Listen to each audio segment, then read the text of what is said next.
నమస్కారం అండి. చాలామంది అపార్ట్మెంట్స్‌లో ఫ్లాట్స్ కొంటూ ఉంటారు. అంటే వారు స్వయంగా దగ్గరుండి ఇల్లు కట్టించుకోలేక, లేకపోతే అంత ఎక్కువ క్యాపిటల్స్ పెట్టలేక, లోన్ ఫెసిలిటీ ఉండటంతో ఏదో ఒక అపార్ట్మెంట్ వాళ్ళ ఆఫీస్ దగ్గరనో, లేకపోతే వాళ్ళ ఏరియాకి వాళ్ళకి అనుకూలమైన ఏరియాలో ఏదో చోట ఏదో ఒక ఫ్లాట్ కొనేస్తారు. ఈ విధంగా కొనటం వల్ల వాళ్ళకి తెలియకుండా కొన్ని దోషాలు ఏర్పడతాయి. ఆ దోషాలు ఏంటంటే ఎవరో ఒకళ్ళు సిద్ధాంతులు తీసుకొచ్చి చూపిస్తారు. చూపించినా ఆ బెడ్రూమ్ బాగానే ఉంది, నైరుతిలో ఉంది, ఆగ్నేయంలో కిచెన్ ఉంది, ఈశాన్యంలో డోర్ ఉంది, మంచిదే అంతా బాగానే ఉంది అంటారు. కానీ వీరందరూ విస్మరించిన విషయం ఇంకోటి ఉంది. అదేంటంటే అది కొంచెం డెప్త్ సబ్జెక్ట్ ఉన్న వాళ్ళకి మాత్రమే అర్థమవుతుంది.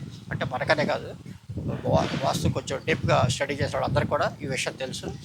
ఏంటంటే ఇంటిలో 4 గోడల మధ్య సెంటర్ పాయింట్ నాభిస్థానం అంటారు. ఈ నాభిస్థానం పైన అంటే గోడలు కానీ, పైన బేబులు కానీ, దాని మీద కబోర్డ్స్ రావడం కానీ ఇట్లాంటివి ఏమీ రాకూడదు. అంటే ఓపెన్ ప్లేస్లో బ్రహ్మస్థానం. అంటే మన ఇంటి 4 గోడల మధ్యలో డయాగ్రాల్గా గీత గీసినప్పుడు 2 వైపులా 2 డయాగ్రాల్గా మార్క్ చేసినప్పుడు సెంటర్ పాయింట్ ఏదైతే వస్తుందో దాని మీద పిల్లర్ రావటం కానీ, బీమ్ రావటం కానీ, కబోర్డ్స్ రావటం కానీ ఇట్లా పర్మనెంట్ కట్టడాలు కట్టకూడదు అనమాట. అది ఓపెన్ ప్లేస్లో ఉండాలి. ఆ నాభిస్థానం అన్నది ఎప్పుడైతే ఓపెన్గా ఉంటుందో ఇంట్లో అందరూ ఆరోగ్యంగా సుఖ సంతోషంతో జీవిస్తారు. ఈ జాగ్రత్తలు తీసుకుంటారని ఆశిస్తున్నాను. నమస్తే.